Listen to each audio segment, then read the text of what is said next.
Rafiq had heard the rumors his whole life, but he never believed them.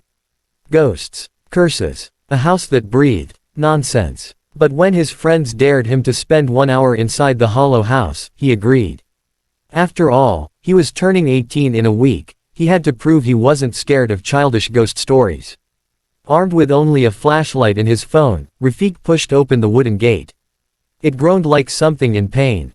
The grass was overgrown, the air colder than outside the boundary, and the wind died the moment he set foot on the front porch, as if the house was holding its breath for him. He stepped inside. The door closed behind him on its own. Rafiq froze. Old wood, he whispered to himself.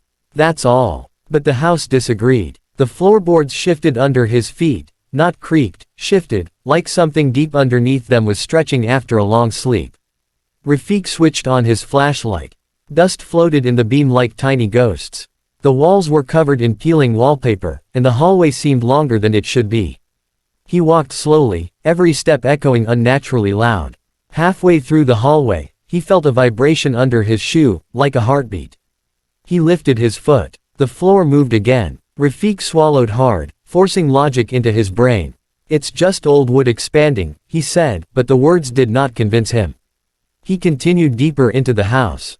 Suddenly, a cold gust swept past him, blowing out his flashlight.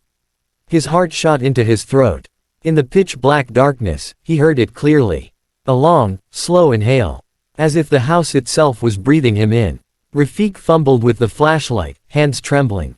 When the light finally flicked back on, the hallway behind him had changed. The door was no longer there. The walls seemed tighter, narrower. No, I came straight through here, he whispered. He turned around, and screamed. A dark, human-shaped shadow stood at the end of the hallway, facing him. It had no features, no face, just a hollow outline. He backed away, shaking. Stay away. But the moment he blinked, the shadow was gone. The house exhaled. A long, cold wind rushed through the hall, whispering cracks forming along the walls like veins. The wallpaper peeled upward, curling like fingers trying to reach him. Rafiq ran. He stumbled into what looked like a living room. Dust-covered furniture sat in the corners, but everything seemed recently disturbed. Sofas slightly moved, curtains fluttering when no wind touched them. On a table lay a picture frame. He picked it up. His blood ran cold. The picture was of a family, except their faces had been scratched off. Except one. In the middle stood a boy, smiling faintly. The name carved under the image read, Rafiq. The frame slipped from his fingers and shattered. No, this is not real. Someone put this here. But the house inhaled again, louder this time. The walls shuddered. The chandelier above him trembled violently, rattling as if warning him to run. He bolted toward another door. It slammed shut before he reached it. He tried another, locked. Another, locked. The floor quaked beneath him, rising, tilting, as though the house was trying to swallow him. Let me out, he screamed, pounding on the nearest window. The reflection staring back wasn't his. The face in the glass was the faceless shadow.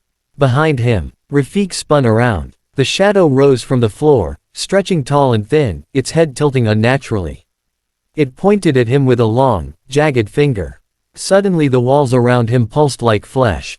The house groaned, a deep, rumbling voice vibrating through the air.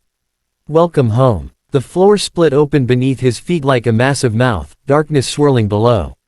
Rafiq tried to jump back, but the floorboards curled upward like hands, gripping his legs. He screamed, kicking, clawing, crying, but the house was awake now, and it was hungry. He was dragged downward, into the dark. The last sound he heard before the house closed itself again was a faint, satisfied sigh. 1 hour later, the gate outside creaked open. Two of Rafiq's friends peeked through the fence. Think he actually stayed inside? One asked. The other chuckled nervously. Probably sleeping on the floor, the idiot. But the house stood silently, windows dark again. Sleeping. Waiting. Because it always woke up. After midnight.